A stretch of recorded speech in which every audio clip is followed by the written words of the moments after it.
Welcome to Coruzant Technologies, home of the Digital Executive Podcast. Do you work in emerging tech, working on something innovative, maybe an entrepreneur? Apply to be a guest at www.coruzant.com/brand.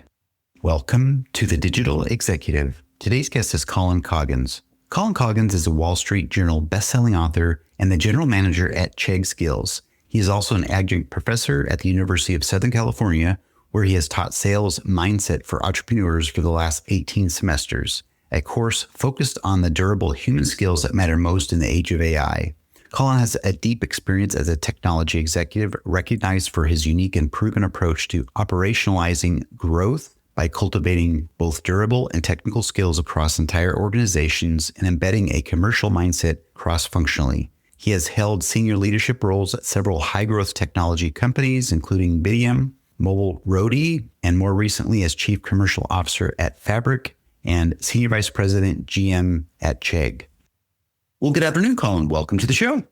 Thank you. I'm glad to be here. Thanks for having me. Absolutely, my friend. I appreciate it. Really do, because I know jumping through different calendars and folks in between, 2 time zones, LA to Kansas City. I appreciate you, brother. So let's jump in. Colin, you've built a career as a commercial leader, author, and speaker. What roles at companies like Bidium and now Chegg Skills? What experiences shaped your journey and philosophy around sales and leadership? Yeah, it's a great question. I think probably one of the biggest things that have shaped me is I never viewed selling as persuasion.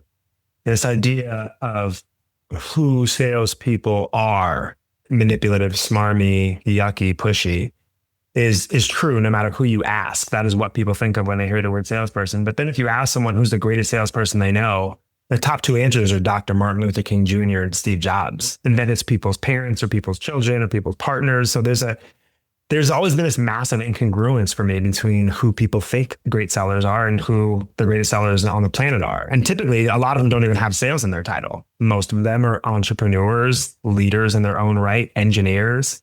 So I think early on in my career, I realized that the greatest sellers on the planet typically don't always have sales in their title, and they're the antithesis of who people think they are. And so in my early days in tech startups, I just realized that they're the best leaders. They were not the slickest people in the room. And they were the most self-aware people in the room. So when you think about my career as a chief commercial officer, chief revenue officer, I've had the opportunity to really work in these high growth environments where you can't change your world, your company's world, the world in general, if you don't know how to move people. And so when you're scaling companies, especially now at Chegg Skills, during moments of true transformation, you learn very quickly that leadership is less about having all the answers and more about really just helping people understand how to navigate change. You know, when I was writing that book, I think that was a philosophy that just held true. It was a realization that the greatest salespeople and the greatest leaders are the same people, and they don't technically sell, except there's a lot of agency around them. Like people are buying in. You know, like my class that I teach at USC, a third of that class shows up every single week because they want to learn how to sell themselves. Like they want people to want to work for them, not has to work for them. And a third of the class shows up every week because they want to learn how to sell ideas, right? They want to be able to garner investment. They want people to be excited about the projects that they're pushing through. And then obviously there's people that want to just sell traditional products and services. But I think I've made a career out of understanding that a commercial environment is an extension of every department. And if people understand that that is not a yucky word, and that anything important in life is worth fighting for, worth moving people for, you just got to find out what you have vigor for. You know, I think for me, one thing that the book really taught me during the writing process was if you can find the right team composition where people get to wake up every morning and do what they love doing versus what they have to do. Ray Lewis, the old football player, said this great quote. He said, "They pay me for what I do Monday to Saturday, but Sundays are free. Sundays are my pleasure." It's like, okay, well, there you go, right? Like find out what people's Sunday moments are. Like, what do they love so much that they'd be solving that problem on Sunday morning?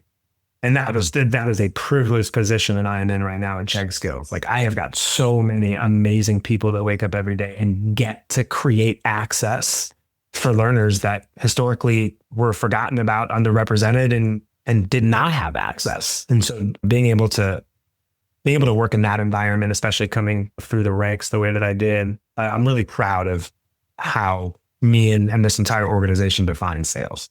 Thank you. I appreciate that. I really do. I love the backstory. And you talked about you never really viewed selling as a persuasion, and you mentioned you highlighted a couple of you think the greatest salespeople ever, and they didn't have sales in their title, as Martin Luther King Jr. and Steve Jobs. I thought that was interesting. And great leaders, great salespeople are most self-aware, and they're most self-aware in the room of the people that they are interacting with. I thought that was interesting. But the analogy with the football, especially professional athletes that get paid for that, you're absolutely right. Something that they totally love and enjoy, they could do it for free. And that is really that Sunday football game. So I appreciate that. At the end of the day, the message is understand people and how to navigate change. And that's what great leaders do. So thank you for sharing. And Colin, you're known for an unconventional approach to sales that blurs the line between sales and life. What does that mean? And how did you develop that perspective? Yeah. You got the heavy questions. I like it.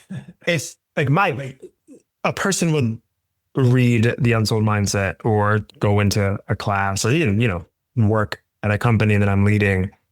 And I think that you start to see relatively quickly that authenticity is really important in getting stuff done, like real work, to be able to, most early career professionals think that their job is to be perfect, to know all the answers. And you get later on in your career, you realize that nobody wants to be stuck in a room with a know-it-all. And the reason why deals get turned down all the time in PE rooms or in VC rooms is because it seems too good to be true. People like buying from people like themselves. And a lot of us are not selling ideas ourselves or someone else's ideas to people that look like us, believe in what we believe in, talk like we talk. So what's the common denominator? It's imperfection. Right? That's what it is. We're both imperfect.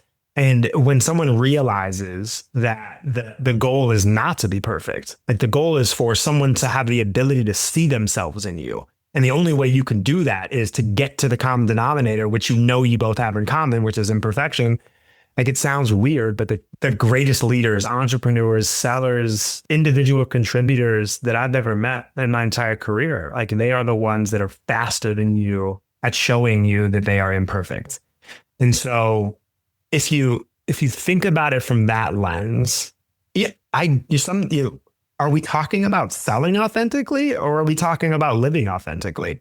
If we're all always selling ourselves, selling our ideas or selling other people's ideas, is this a conversation about selling authentically or living authentically? My CEO has got this great line that I have stolen and repurposed, and most people love it except for my wife, which is that he doesn't believe in work-life balance. It's just called life. And I love that because I think it really resonates with the answer to my long-winded answer to your question. I think the other thing when you think about the idea of authenticity and, when you blur sales and life and what does that mean? You have to think about curiosity. Yeah, I think that in life, you give yourself permission to ask questions that you actually want to know the answers to. And those are unique to your perspective and where you sit in the world. But for some reason in business, people don't.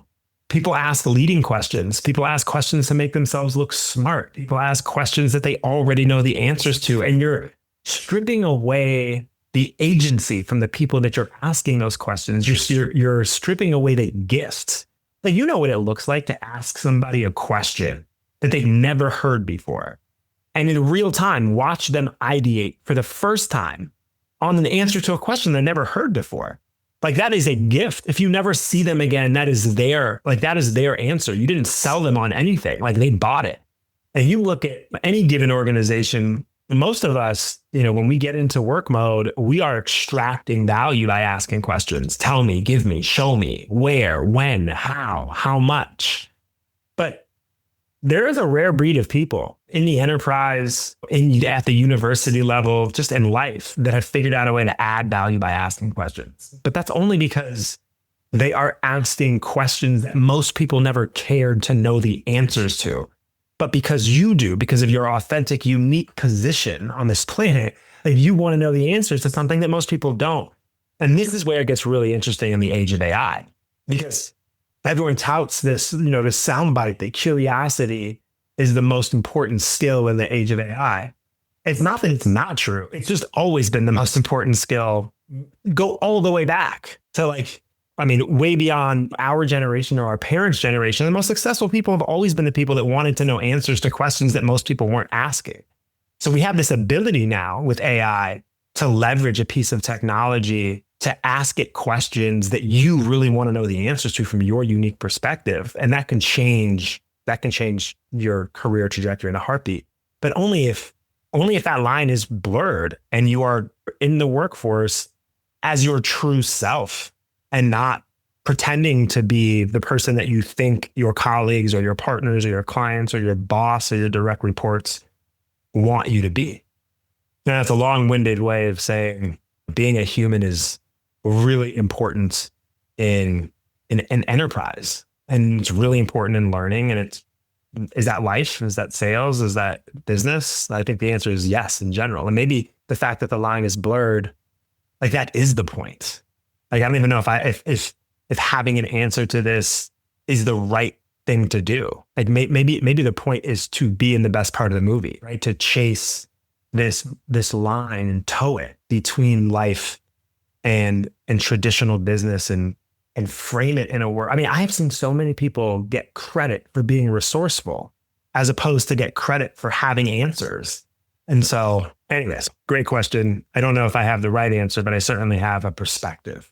Absolutely. And you have your answer. And you talked about that authenticity, your uniqueness. So I liked when you said when a person realized they are not perfect with all these imperfections, there's no selling. That kind of goes by the wayside. And I liked how you explained how you can blur that line between sales and life. Again, authenticity is key to sales and building trust with those you are engaging with. And you certainly add value by asking questions. So thank you for sharing. And Colin, at Chegg Skills, you're focused on education and workforce readiness. How does your approach to sales and communication translate into helping individuals build better careers?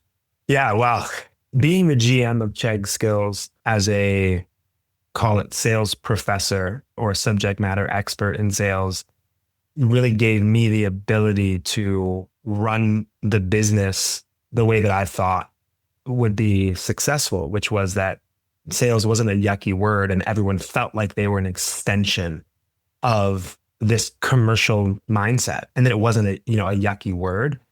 I think one of the biggest problems in education and in workforce development is that I think we often focus way too much on information and not on transformation. And that's what matters. Like knowledge alone isn't changing somebody's life. Like the application of knowledge does, right? It's not the piece of paper that gets you the job. It's the proof of skill acquisition that gets you the job. Or at least in 2026, that's the case. So knowledge alone just isn't changing the game. And so at Chegg Skills, like a lot of our focus is on helping people really bridge the gap between learning something and actually using it in the real world. And I think that's where communication becomes incredibly important. I mean, whether you're interviewing for a job, pitching an idea, leading a team, navigating AI in the workplace, like there's ultimately a question, right, that you're trying to answer. It's just like, how do I create value for other people? That's sales. Like not in the stereotypical sense, but I think we've already understood like what my definition is compared to that. In the human sense, that's sales. Like people who thrive in their careers are usually the people who can clearly communicate their value. Like the ones that can adapt quickly, build relationships, that continue to learn. Like whose job is it to own skilling and learning? Like is it a continuous learning? Like is it the higher ed institution? Is it the workplace where you work? Is it you? So when you start to think about like answering those questions, I think a huge part of workforce readiness today is helping people understand that they're capable of reinvention, especially how quickly technology changes. Like we're talking about in a generation of AI, like we are talking about a piece of technology that, at least for the first time since I've been alive, a piece of technology that benefits lesser skilled people, like just as much, if not maybe more than advanced skilled people. That's incredible. Like technology has created a massive digital divide, which we all know about. And we know who falls into that gap. And we have this choice that we get to make now with AI, which is like, it could be the first time where it bridges the gap. And so that's really important for us to create access for people, like remove role biases on who gets to have access to equitable skilling. Everyone.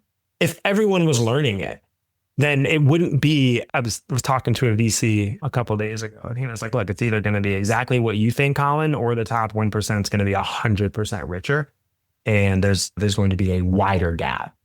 And in order to prevent the latter, like we have to remove the biases on who gets to leverage AI and who doesn't. And when you think about, like, we talked about curiosity, right, being so important. Like, this is why I'm so passionate about skills-based education. Like, the world is changing too quickly for static career identities. Like, people have to have the ability to continuously evolve. These are not technical prowess conversations. Like my team has heard me say this story before, but it's one of my favorite ones. I have a 6-year-old and a 10-year-old, and I've been living in the middle of AI for quite a while now. And my 10-year-old, at the time he was 8, I'm coming home every night and I'm talking about AI and blah, blah, blah. And he goes, Daddy, I want to be good at AI when I grow up. Like, tell me how to be good at AI. And it's like the sweetest question to ask. And my response was, let's ask AI, baby. So we open up the laptop, clear as day. It's like, hey, what skills are necessary to thrive in the age of AI? And my kid's not a STEM kid. Like, he's just like his daddy. Like, he is much more of a liberal arts persona, for lack of a better word. And you look at the answer that AI gave you on what skills are most important to thrive in this generation of AI, and 8 out of 10 of those skills were not technical skills. They were durable skills. They were curiosity, metacognition, communication, durability, the idea to be able to be resilient. These are things that are like so like self-awareness. These are things that are so hard to teach someone. But yet, if a lot of the hard skills, if a lot of the technical skills are being automated, like, are these even soft skills anymore? Do soft skills even exist anymore? So let's check skills. Like, we are very intentional. Like, there is not a program that you are going to take where there is not an intentional convergence of durable skills and technical skills. Because those durable skills, the shelf life of those durable skills are a lot longer than the technical skills. And it's one thing to be able to keep up with the pace of technology, like a whole nother thing to be able to leverage it. So, I think that a huge part of the workforce readiness today is just making sure that people understand like what it really means to evolve and stay ahead, or at least keep up with the pace of innovation. This is not just a technical conversation anymore. And that should be really exciting for people. Thank you. Really appreciate that. There's a lot there you unpacked, but kind of highlight some things I thought was important. Love that your role, the champion, the subject matter expert of sales at Chegg Skills. You talked about society nowadays is more focused on education than transformation, and the importance of leveraging the education, not just focusing on that knowledge. And then again, how well can you explain that value that you can create for people? That's, at the end of the day, that's how you're going to resonate with somebody. And then you did dive into this thing called AI. We talk about all the time on the podcast.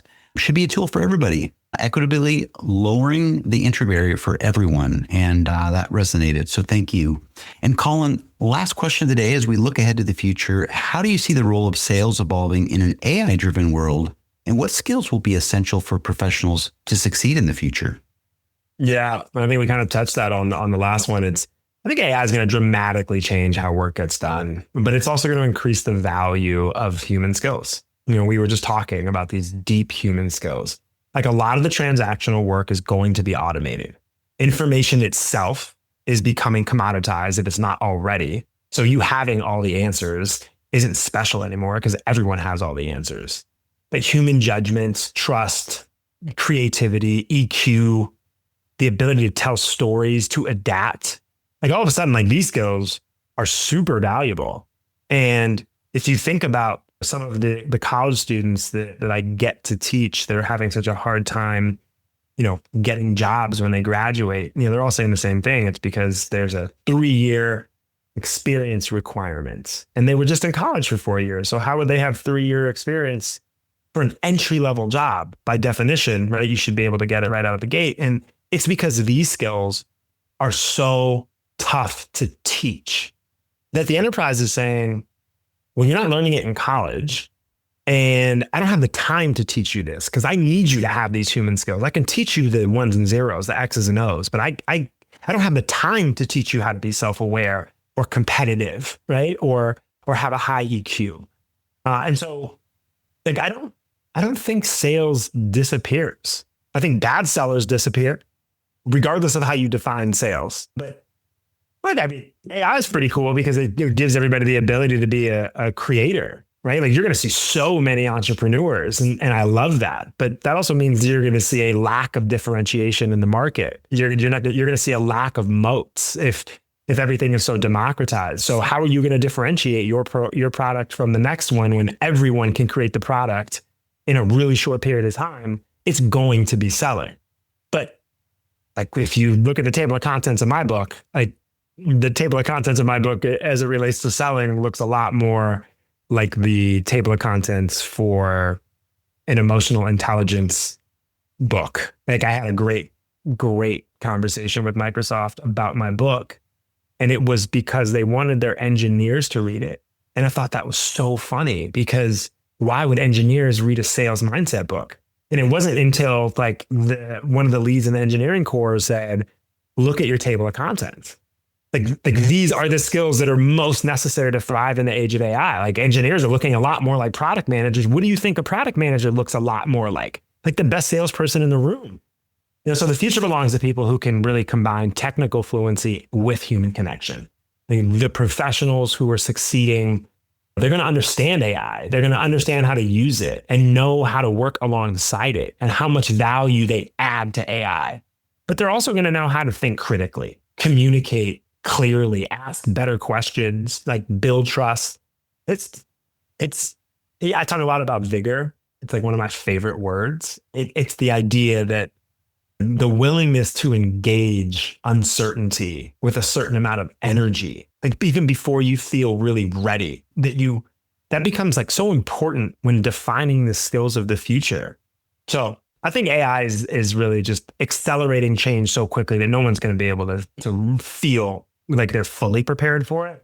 But when you think about the shelf life of the most important skills that matter in the age of AI, there's a lot of value that humans get to add in this generation of AI. And the people who win won't necessarily be the people that know the most. Like they're going to be the people that are willing to adapt the quickest, that are more curious than others, that keep moving. And honestly, I think that's a really hopeful future.